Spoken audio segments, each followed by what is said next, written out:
Hey, my dear students, I know it's that time of the year where you are very busy tackling your competitive exams, but you forget to explore and look outside the window and see what are the options abroad. And this is the purpose of this particular video. This is just one of the videos, and we'll make it a regular series to make sure you understand and get aware of all the options that are there for you as a student from India to go abroad. Why should you even consider going abroad? I will tell you in this particular video. And what might make a student stay here, because there are many precedents which have been set by many toppers of JEE as well as NEET who got very good ranks, yet they chose an university abroad. What made them make that decision and sacrifice a seat in IIT or AIMS? I will tell you. And is it really worth for you? Is it that you have to only think about this option for postgrad? What about the graduation? Do I need a lot of money? What countries do people go to? Everything as a start to kickstart your awareness journey for studying abroad. So all of this on the number one JEE English channel of the country, which is Vedantu JEE English. Me as a teacher, it's my duty, my responsibility to make sure every kid, every student knows every possible option. If I limit your scope to a particular exam, then I feel you might regret it later on, because you might think, oh my God, this option was available for me. I could have given it a try. Maybe, who knows, I would have just got it. And maybe after watching this video, maybe something might ignite, something might, burn like a spark, and you might start thinking in a new direction. And hopefully, in years to come, you will thank me because you started looking for other options. So make sure you smash the like button down there. For your captain Shreyas, who is the physics master teacher, I've been training, mentoring kids for more than 13 years, did my graduation from NIT Nagpur and research from IIT Bombay. So the top 10 destinations, depending on how many visas are processed for all the students, obviously United States of America, United Kingdom, Australia, Canada, New Zealand, China, Germany, France, Singapore, and Ireland. These are the top 10 favorite places for most of Indians. So if you are going to one of these countries, you are going to find a lot of fellow citizens out there.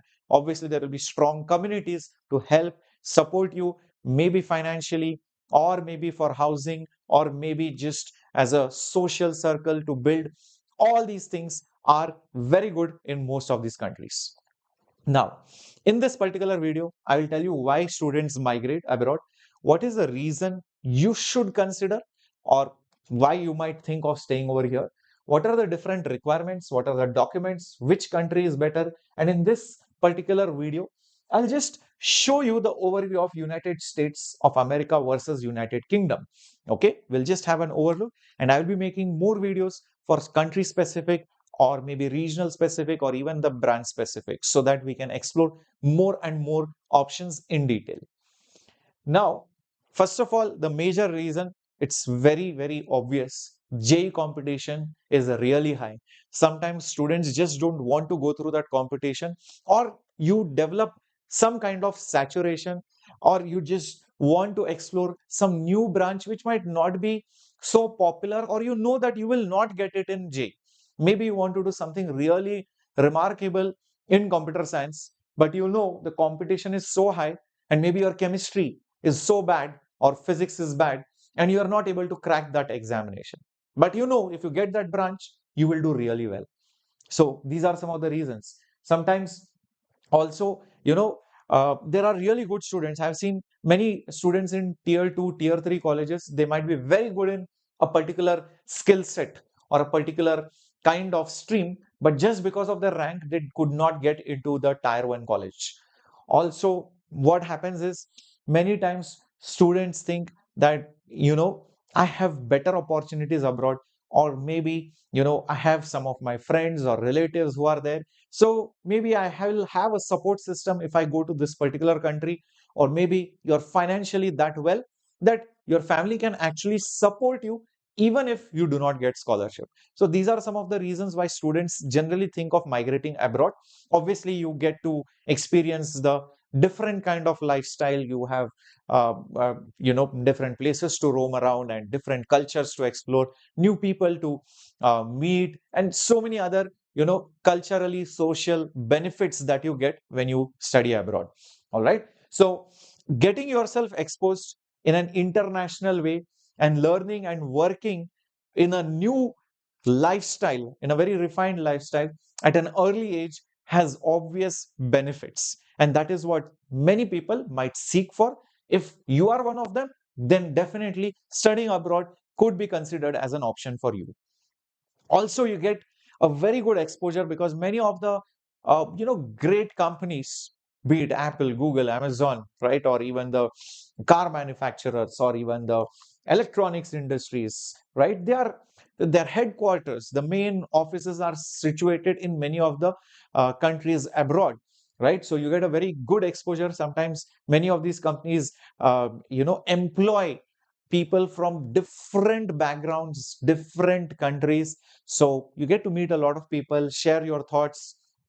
Yeah, why not? Definitely. And you also have better career opportunities. Imagine you are in the heart of Silicon Valley.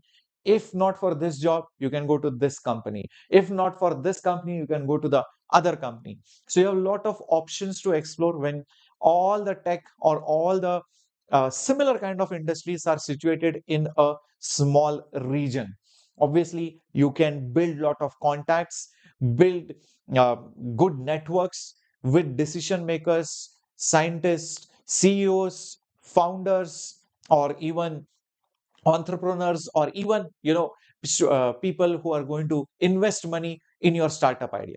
So this kind of exposure, obviously it's there in India too, but if you want to go at an international scale, people start looking for different countries where the tech is, where the finance industries, or where the automobile industries, or where the electronics industries, or where the real estate market is, depending on whatever is your liking. Okay, so definitely it has a lot of advantages. And yeah, students also like to travel the world. I want to explore new places, I want to meet new people, I want to go to this country because I like this culture, I like this heritage, I want to see and experience that lifestyle. So that could be also one of the reasons, and there is nothing wrong in it.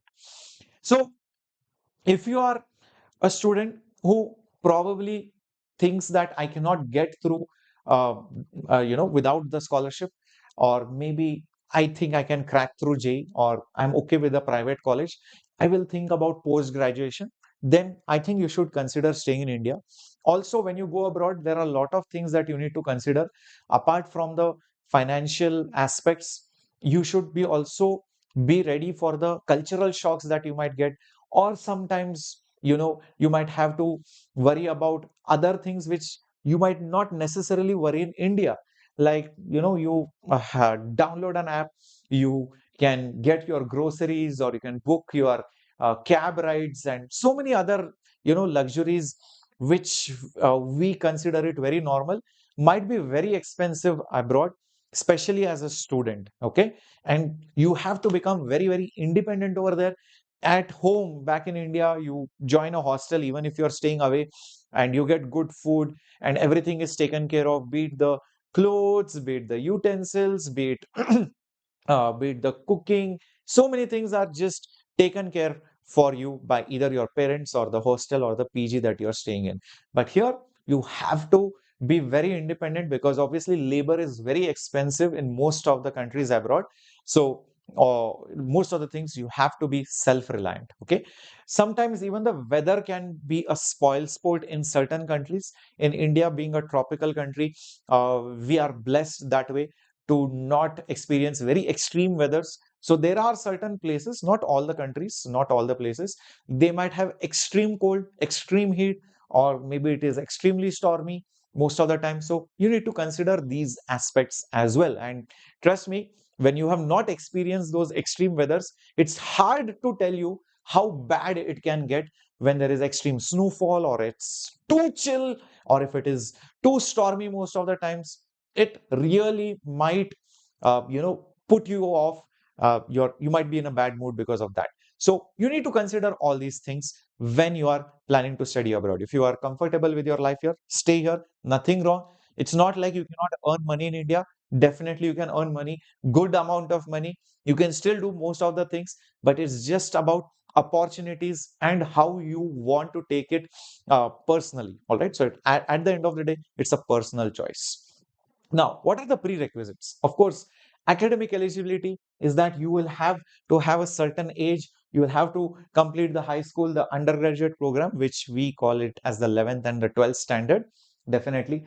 You need to prove in many of the countries that you will be able to converse with the general public out there in a decent level, with a decent level of proficiency in their native language. Some of the European countries might demand for their native language, like German or French or Italy, might demand Italian. So most of the countries have such requirements, but in the most of the Western world, like US, UK, etc., it's the English proficiency which is demanded, and you need to speak at a certain level, yes, of proficiency. So exams like IELTS, TOEFL, PTE, Duolingo, this might depend from college to college or country to country. These tests will check how good you are in reading, talking, writing. All these skills are going to be checked. So without passing that, you are not allowed in these countries even for studying.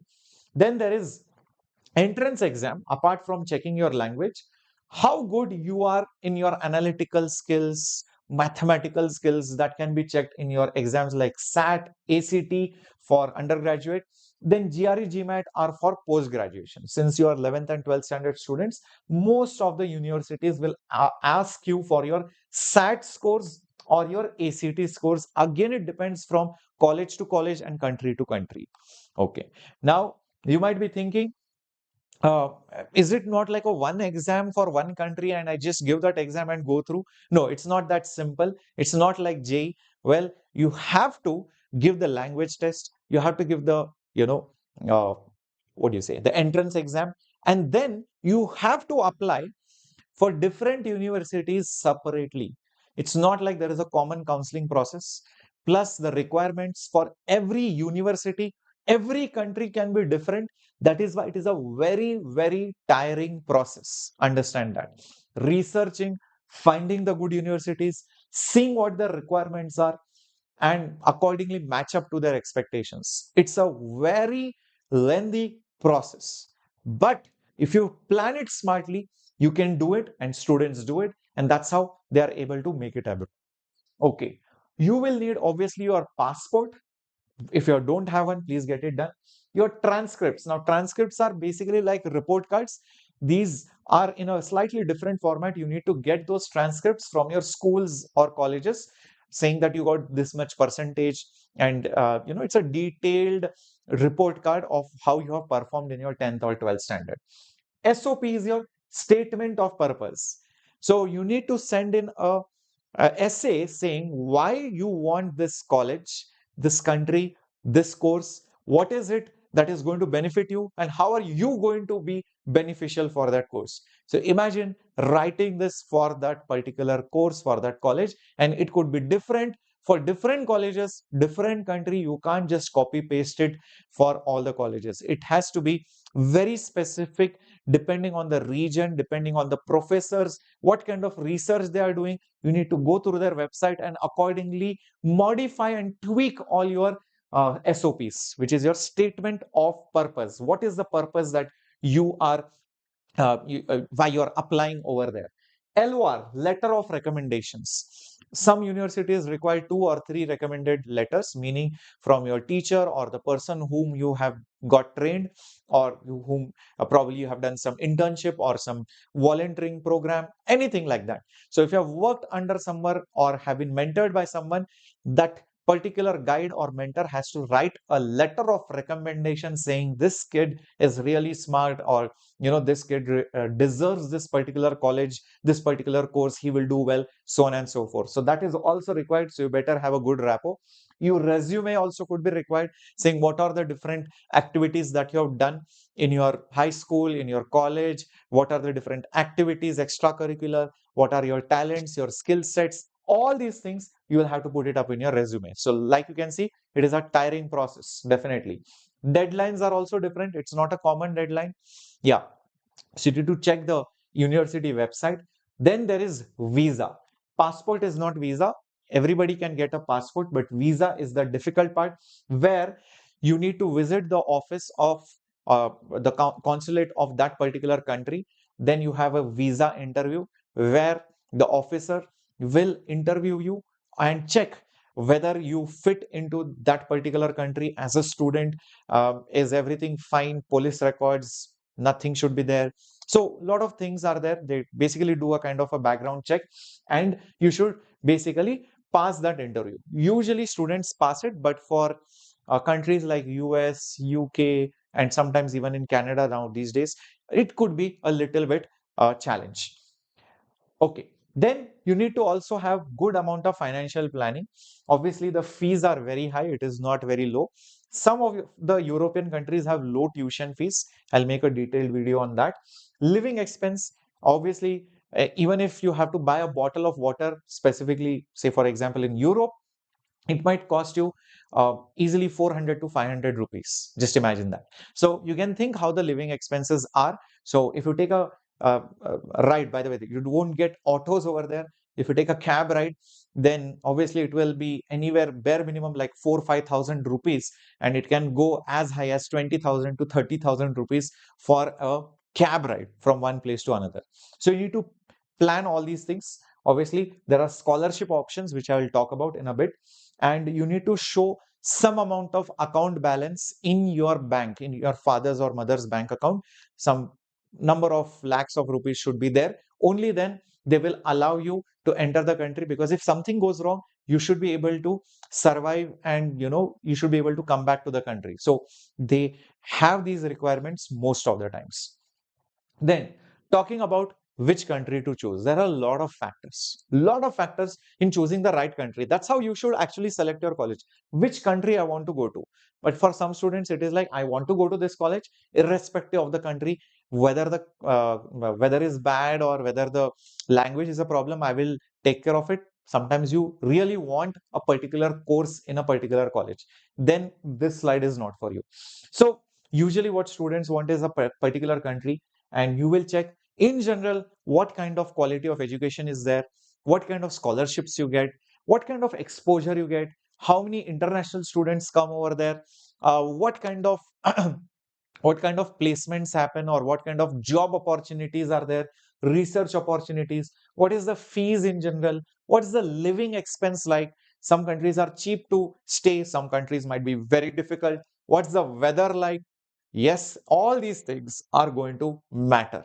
And sometimes, obviously, maybe you are doing a specialization, maybe say, for example, aeronautics, but maybe even if you do aeronautical engineering in that country, there are no job opportunities there. There is nothing happening on aeronautics. So you need to go to the heart of, where the aero hubs are, where the aeroplanes are going to be designed, manufactured. If you study there, obviously, chances of getting into that particular industry is higher. Let's talk about USA particularly. Obviously, the top universities, very, very tough to get in. This is like IIT Bombay, IIT Chennai, or IIT Kanpur. Yeah. So Harvard, MIT, Stanford, UCLA, these are the top universities. So if you are the brightest of the brightest, please apply. Else, any of the top 50, top 70, Ivy League, that's what they call it. The Ivy League, like the IITs of the US, that's where you should be applying. And most of the popular courses are related to STEM, as in like the technological scientific courses, MBA, medicine, law, finance. But most of the engineering students will be going towards the STEM side, and some of the NEET students might be going to the medicine side. MBA and finance and law, that is very special if you have that interest, and that is usually for post grad, specifically finance MBA. Then if you talk about the universities and where is it located and what are the popular courses, I've just put up a list for all of you, like Harvard, Massachusetts, then Stanford, California, MIT, Yale, Princeton, Columbia, University of Chicago, University of Pennsylvania. All these are the top universities, and what are the popular branches over here. I just put it. Obviously, we can make a detailed video on that. Then most of the colleges in US will require the SAT or the ACT scores, apart from the TOEFL or IELTS. It might be a special requirement at times, but you are not going to apply for post graduation, that is after your BTech. So that's where you do GRE and GMAT. Then uh, generally IELTS score will be in the range of 6.5 to 7.5 minimum requirements. TOEFL score might be in the range of 80 to 100. Duolingo is also sometimes considered in some universities. It depends from university to university. You need to check each page and what is the bare minimum requirement and what is the general requirement for students who generally get in. Yeah. Then there are many scholarship options like, Fulbright, or sometimes some scholarships are specifically for a particular sect or for a particular type of students, let's say for girls. Then you might also have some university funding. Sometimes the professor who is going to teach you might be taking up a project and you might want to do a research assistantship or teaching assistantship, something like that. So you can look out for all the options on the university website and also do an inquiry in that particular area of your college. Then you can also opt for things like part-time jobs. Yeah, definitely many students undertake part-time jobs, so you can check for that. You cannot obviously do proper full-time jobs because you need to complete your graduation. Only then you can get H-1B visa, which requires your company, your employer, to sponsor it. So unless you graduate, you will not get it, but you can check for OPT. Yeah, that's for something like part-time, you can say. Okay, then talking about UK, you have the top universities like Oxford, Cambridge, Imperial, and many of the courses are like business, engineering, law, medicine related, all the popular streams, of course. University of Oxford, Cambridge, Imperial College of London, London School of Economics, University College of London, all these are the top colleges in UK. Okay, and these are their popular undergraduate programs. Now, in general, you will require the UCS application. Some courses might require some special entrance test. If it is, you need to give that entrance test. Okay, so that is for your undergraduate programs. If you talk about the language, again, IELTS, TOEFL, and PT. This is by Pearson. One of these might be required, not all of three, and each exam has their separate dates, separate syllabus, or separate pattern. Everything is different, so you might have to give one or more of these. Okay, scholarship wise, again, you have multiple options, and you can also check for university specific scholarship options, which might give you some relief financially. Then after your college, you might want to consider working as a part-time, or maybe taking up some kind of research or teaching activity at your university. Some students also end up using their skills, like say for example, you are good at playing the guitar. You just start teaching how to play the guitar to your local neighborhood, earn some extra cash, and that's how you are able to sustain your living. So many students do that, by the way. Okay, otherwise you will need a skilled worker visa, which you can only get after graduating. You will not get any other kind of employment. You will have to go for part-time or some kind of assistantship. If you do a comparison between US and UK, well, in UK the degree gets completed earlier as compared to US. Tuition fees are expressed in dollars or pounds, so you have to convert in Indian rupees. At the time of watching the video, it could be different. That's why I put it up in dollars and pounds. Okay, so roughly it will be somewhere between 85 to 90 rupees is $1, and this will be close to around 100 rupees or more for a pound. So that's the conversion factor. Okay, living costs I have mentioned. Scholarships are very limited in UK, but in US, more scholarships are there. And most of the students who study in UK go for the finance, business, and law purpose. But if you are going to US, generally you are a techie guy, you want to research or you want to do something in artificial intelligence or even business. Okay, so the advantage of UK is you get to experience the European lifestyle. In US, obviously, it is just one country, it's not a continent. So good campuses, lot of space, lot of freedom, and big landscapes again. So a very different culture as compared to Europe. So this is Europe, this is US, two different cultures depending on whatever you want to experience. So you can choose whatever is good for you. obviously you need to see some videos, you need to see first-hand experience of many students, their interviews, to see whether this is the right fit for me. Because after going there, you should not feel, oh, I'm not liking this country so much. Yeah, it's good and all, it's posh, it's clean, it's great, but maybe this is not the kind of thing that I would want. Okay, so yeah, the culture, the people also matter a lot. So please have a check on that as well.